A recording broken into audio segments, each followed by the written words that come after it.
चलित वर्ष 25तम वर्ष में पदार्पण कला टिटलागढ़ प्रसिद्ध शीतल षष्ठी यात्रा।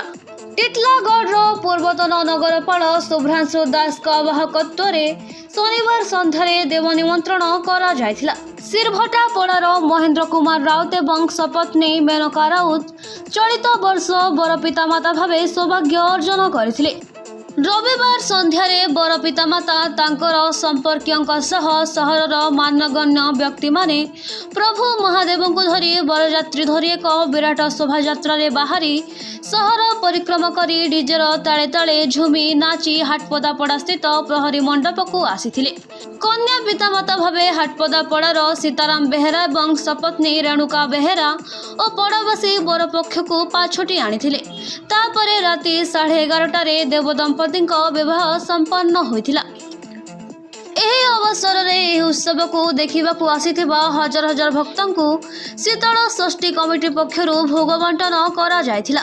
एही यात्रा को सुरुखुरुरे संचालन करथिले कमिटीर सभापति श्रीपति साहू, संपादक सुधीर घड़ई, कोषाध्यक्ष प्रभाकर सराफ, सदस्य धड़ाकांधु बुड़े, कार्तिक नायक, उपदेष्टा कमिटीर कृष्णचंद्र सराफ, लिंगराज साहू, संजीव त्रिपाठी, टिकेलाल बेहेरा एवं कमिटीर अन्यान्य सदस्य माने सेहीपरि आज प्रत्यावर्तन कराजिबो बोली आयोजक कमिटी पक्षरु शुभ्रांशु दास सूचना दैछन्ति। चलित वर्ष आमर 25तम शीतल षष्ठी यात्रा धवलेश्वर बाबा अनुष्ठित हो जाइए। आज माने बरयात्री दल श्रीभटा पड़ारू बाहरी करी नगर परिक्रमा करी बाजा बुझी सब कीर्तन रथ तापर डीजे एंदा सब व्यवस्था कराइला। बहुत नचा डेगा कर लेडीज माने भी झील माने भी माने पिला समस्त जेन प्रकार आनंद उत्साह आज टिटलागढ़ देखा मिली बहुत खुशी लगला।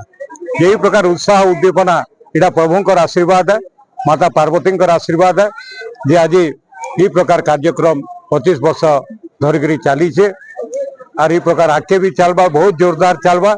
आज माता पार्वती जेन आम विवाह स्थली जेन हाटपदारे जेन माने विवाह मंडप सेनकी बराती पहुँचले प्रसाद सेवन है। हजार हजार संख्यार प्रसाद सेवन कले समस्ते बहुत खुशी रे आनंद रे समस्ते बहुत उत्साहित। यही प्रकार कार्यक्रम होचे से उत्साह देखिए आमे भी बहुत आगे बढ़ी कार्य करुचु और लोक सहयोग साहाय्य अच्छे।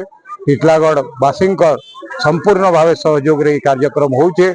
आओ विशेषकर धवलेश्वर बाबा आशीर्वाद कृपा द्वारा आम प्रकार कार्यक्रम करुचु। से पाखे आम कोटि कोटि नमन कोटि कोटि प्रणाम जनाऊँ शीतल षष्ठी कमिटी तरफ आओ पाखे एति कामना करता आम प्रति आशीर्वाद चली रही था। आम एंता कार्यक्रम रखिकी करी सेवा करूँ एति कहमी निश्चित भाव।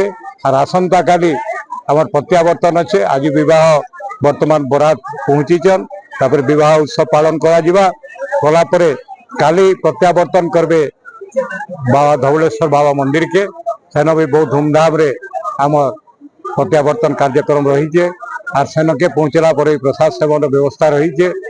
तो से लगी फिर गए समस्त को ये आम 25तम शीतल षष्ठी यात्रा उपलक्षे टिटलागढ़ शीतल षष्ठी कमिटी तरफ समस्त को फिर गए शुभेच्छा अभिनंदन और भगवान का पाखे प्रार्थना करमे टिटलागढ़ वासी जेते समस्त उन्नति हो आगामी दिन मंगलमय हो। टिटलागढ़ आहरी आगे बढ़ू आहरी बढ़िया हिसाब रे आमर विकास हो एति कामना करी वक्तव्य शेष कर।